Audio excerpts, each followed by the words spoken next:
रामराज आवाहन मिशन एक मिशन जो धरती पर फिर से रामराज बनाने पर काम कर रहा है। आओ चलो आज सीखें दोस्ती की परिभाषा, जो श्री रामचरितमानस के किष्किंधा कांड के दोहा नंबर 6 के 1 चौपाई से 5वीं चौपाई तक दी गई है, जो कि बहुत ही सुंदर दोस्ती की परिभाषा है, जो श्री राम जी ने सुग्रीव से और विभीषण से और श्री हनुमान जी के सामने बताई है, व्याख्या की है। कितनी सुंदर व्याख्या है। श्री राम जी कहते हैं कि जो लोग मित्र के दुख से दुखी नहीं होते, उन्हें देखने से भी बड़ा पाप लगता है। अपने पर्वत के समान दुख को सुख के धूल के समान तथा मित्र के धूल के समान दुख को पर्वत के समान जाने। जिन्हें स्वभाव से ही ऐसी बुद्धि प्राप्त नहीं है, वे मूर्ख हट करके क्यों किसी से मित्रता किया करते हैं। मित्र का धर्म है कि वह मित्र को बुरे मार्ग से रोक करके अच्छे मार्ग पर चलावे, उसके गुण प्रकट करे और अवगुणों को छिपावे।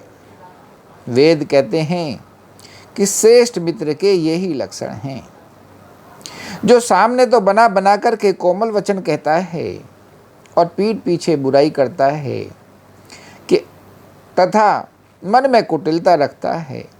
हे भाई, जिसका मन सांप की चाल की तरह टेढ़ा है, ऐसे कुमित्र को तो त्याग देने में ही भलाई है। कितना सुंदर। जब विभीषण जी आते हैं लंका से, जब रावण ने विभीषण जी को त्याग दिया है, वो आते हैं और किष्किंधा कांड में जब सुग्रीव जी से श्री राम जी मिलते हैं, तब वो मित्रता के लक्षण बताते हैं कि मित्रता किसे कहा जाता है, दोस्ती क्या होती है, दोस्त किसे कहा जाता है। कितनी सुंदर बात कहते हैं वो कि अपने दुख को तो धूल के समान समझे, बड़े से बड़े पर्वत के समान दुख को भी धूल के समान समझे, और अपने मित्र के धूल के समान दुख को भी, अर्थात छोटे से छोटे दुख को भी पर्वत के समान समझे। इसे कहते हैं दोस्ती, कि अपने दोस्त के दुख को देख करके इंसान दुखी हो जाए और उसका दुख दूर करने के लिए तुरंत लग जाए, और खुद का दुख देख करके परेशान ना हो, ये ना हो कि अपने दुख के सामने दोस्त का दुख भूल जाए।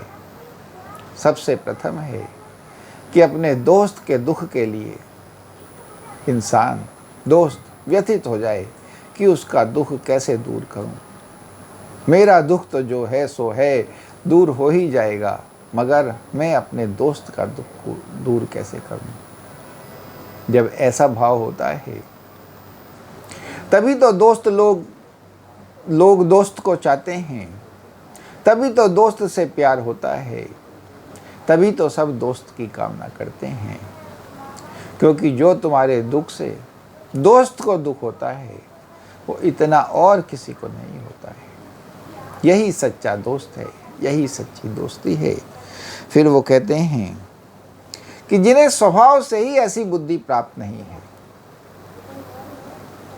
जो ये बता रहे हैं, ऐसी बुद्धि का स्वभाव ही होना चाहिए, और वरना तो फिर तुम्हें दोस्ती करनी नहीं चाहिए।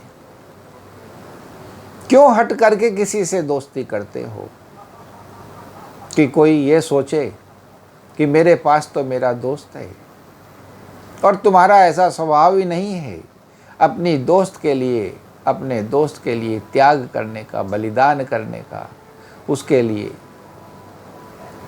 अपना तन मन धन न्यौछावर कर देने का।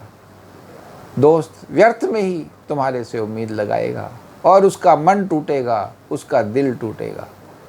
ऐसे दिल तोड़ने से अच्छा तो यही है कि तुम दोस्ती ही ना करो।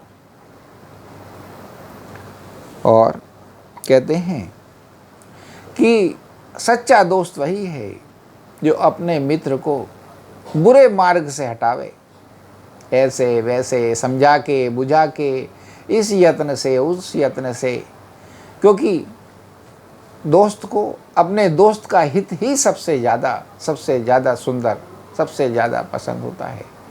तो अपने दोस्त, अगर उसका दोस्त बुरे मार्ग पर है तो अपने दोस्त को किसी ना किसी तरीके से बुरे मार्ग से हटावे और अच्छे मार्ग पे चलावे।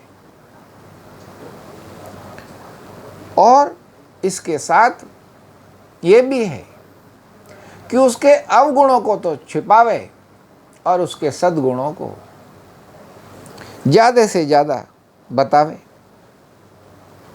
क्योंकि इसी से तो दोस्ती का मान बढ़ता है, दोस्त का मान बढ़ता है। और दोस्त अपने दोस्त के लिए लालायित रहता है, अपने दोस्त के लिए हमेशा चाहने वाला रहता है, क्योंकि अगर वो अपने दोस्त के सब जगह अवगुणों को बताएगा तो दोस्त की मान मर्यादा को ठेस पहुंचेगी, और अगर दोस्त के सद्गुणों को बताएगा तो उसका मान बढ़ेगा। और यही तो दोस्त है जो अपने दोस्त का मान बढ़ावे, ना कि अपने दोस्त का मान घटावे। और आखिरी बात जो कहते हैं कि जिनका मन, जो सामने तो बना बना करके बातें करें और पीठ पीछे बुराई करें, जिनके मन में ऐसी कुटिलता हो, जो सांप की तरह टेढ़ी चाल, कहा गया है कि सामने से तो कुछ दिखाई देते हैं और पीछे से कुछ कर होते हैं। तो ऐसे दोस्त से तो ना दोस्ती अच्छी, क्योंकि आप तो सोचोगे कि आपका दोस्त है, आपका भला चाहेगा, आपका ये मान बढ़ाएगा, आपका यश बढ़ाएगा, आपके दुख दर्द में आपके काम आएगा, आप तो ये सोचोगे, और वो आपके पीठ पीछे आप ही को नुकसान पहुंचाएगा। तो ऐसे दोस्त को तो उन्होंने, श्री राम जी ने त्यागने में ही भलाई बताई है कि ऐसे दोस्त को तो त्यागने में ही भलाई है। कितनी सुंदर परिभाषा श्री राम जी ने दोस्ती की समझाई है। इससे हमें सीखना चाहिए, समझना चाहिए, यथानुसार, समय अनुसार, क्योंकि समय भी देखना अत्यंत आवश्यक है। जैसा देश वैसा भेष, जैसा समय यथानुसार व्यवहार। मगर हमें सीखना भी चाहिए क्या सही है क्या गलत।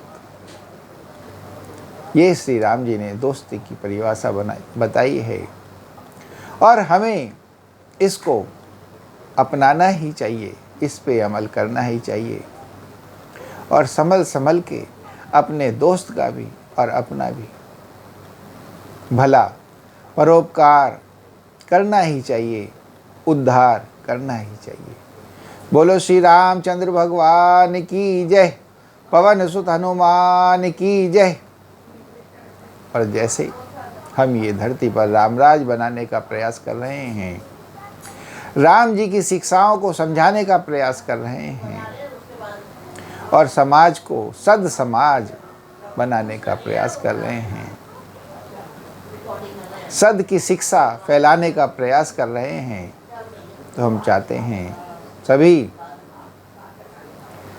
हमारी इस वीडियो को ज़्यादा से ज़्यादा लाइक, शेयर, सब्सक्राइब करें, कमेंट करें, फॉलो करें, और बेल आइकन भी दबावें, जिससे कि ये जो विचार हैं, ये जो शिक्षाएं हैं, ये जो इच्छाएं हैं, जो सद इच्छाएं हैं, ज़्यादा से ज़्यादा फैलें और लोग इस सद राह को पकड़ें और सद राह पर चलना शुरू करें, जिससे कि उनके जीवन का उद्धार हो सके। जय श्री राम।